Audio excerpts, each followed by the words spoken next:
आज अगर हम लोग हो, अभी ये बात आदरणीय अनुराग जी ने भी कही, चाहे मैं हूं चाहे कोई भी साथी हमारा मंच पे बैठा हो, ये सब आज अगर यहां हैं और अगर कहीं पहुंचना चाहते हैं तो सिर्फ आपके दम पे पहुंच सकते हैं, आपकी बदौलत पहुंच सकते हैं, आपकी मोहब्बत और आपकी मेहनत पे पहुंच सकते हैं। इसके अलावा कोई दूसरा ताकत ये हमको समझना होगा। चुनावी चौपाल 2022 दीक्षा निगम के साथ इंडिया एक्सप्रेस लाइव। आज हमारे साथ बहुत ही बड़ा चेहरा मौजूद है जो किसी नाम का मोहताज है। जी हाँ, आज हमारे साथ मौजूद है सरोजनी नगर से समाजवादी पार्टी से प्रत्याशी अभिषेक मिश्रा जी। तो आइए उनसे बात करते हैं। सर, आपका बहुत बहुत स्वागत है। बहुत धन्यवाद आपको, आपके व्यूअर्स को।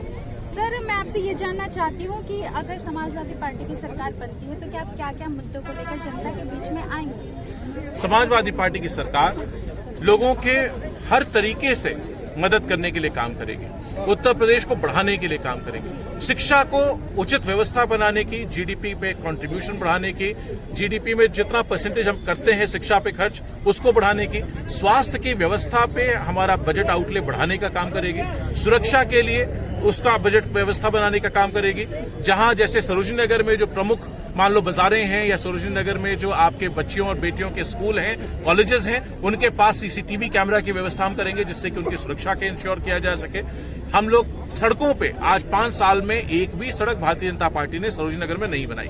सब गड्ढे ही गड्ढे हैं, गड्ढे ही गड्ढे, इतने गड्ढे हैं कि जनता त्रस्त हो गई है, उनकी गाड़ियों के एक्सल टूट गए हैं, उनके सर्विसिंग का और मेंटेनेंस का खर्चा बढ़ गया है। उन सड़कों को बहुत अच्छा बना करके क्वालिटी के साथ उनको रेस्टोर करेंगे और जहां जरूरत होगी नई सड़कें बनाने की उनको नई सड़क बनाई जाएगी। रोजगार से लोगों को जोड़ने का काम करेंगे, आईटी के क्षेत्र में बड़ा काम करेंगे। आपने देखा होगा HCL IT city Sarojini Nagar विधानसभा में बना, उसमें 5000 बच्चियां आज नौकरी कर रहे हैं, उसको बढ़ाने का काम करेंगे। आईटी सेक्टर में समाजवादी पार्टी ने, राष्ट्रीय अध्यक्ष जी ने घोषणा की है कि हम 22 लाख नौकरियां जोड़ने का काम करेंगे और मुझे विश्वास है कि जब आप हमसे अगले चुनाव से पहले सवाल पूछेंगी तो समाजवादी पार्टी ने अपना जो लक्ष्य तय किया 22 लाख का, इसको भी पार कर लिया होगा। सर, आपने देश के विकास की बात की, आपने ये कहा कि गड्ढे ही गड्ढे, वहीं पर भाजपा सरकार ये कह रही है कि हमने तो लखनऊ को स्मार्ट सिटी बना दिया है।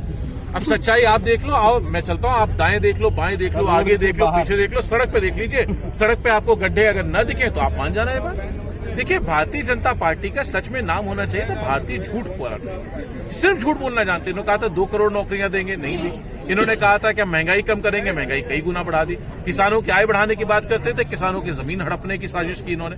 ईस्ट इंडिया कंपनी के बाद अगर किसानों की जमीन को कंपनी के बांधने की कोशिश किसी ने की तो भारतीय जनता पार्टी ने की। तो अगर आज किसान अपनी जमीन बचाना चाहता है, अगर हमारी माताएं, हमारी बहनें अपने अपने घरों में अब महंगाई कम करना चाहती हैं, तो भारतीय जनता पार्टी को हरा करके समाजवादी पार्टी की सरकार बनानी पड़ेगी।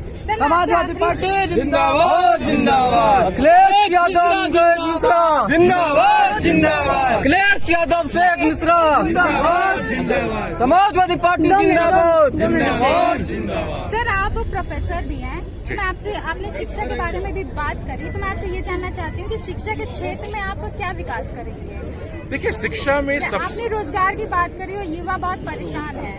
शिक्षा में 2 पहलू हैं, एक क्वांटिटी शिक्षा की, दूसरी क्वालिटी शिक्षा की, और ये दोनों पे आपको काम करना पड़ेगा। पहली चीज, आपको स्कूल्स का परफोरेशन बढ़ाना पड़ेगा, स्कूल्स की रीच बनानी पड़ेगी। जो हमारा एस्टैब्लिश इंफ्रास्ट्रक्चर है उस इंफ्रास्ट्रक्चर की कैपेसिटी बढ़ानी पड़ेगी, उसकी कैपेबिलिटीज को बिल्ड करना पड़ेगा, कॉम्पिटेंसीज को डेवलप करना पड़ेगा, और जो हमारे क्वालिटी है उसकी क्वालिटी में हमें काम करना पड़ेगा।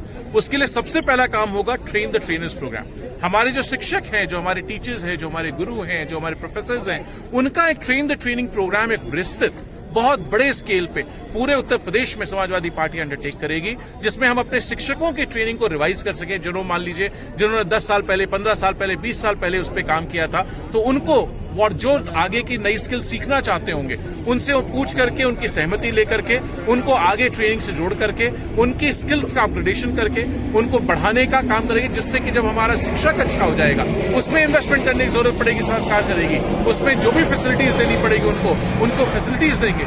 जब वो अच्छा हो जाएगा तो शिक्षा का स्तर अपने आप अच्छा हो जाएगा। Thank you.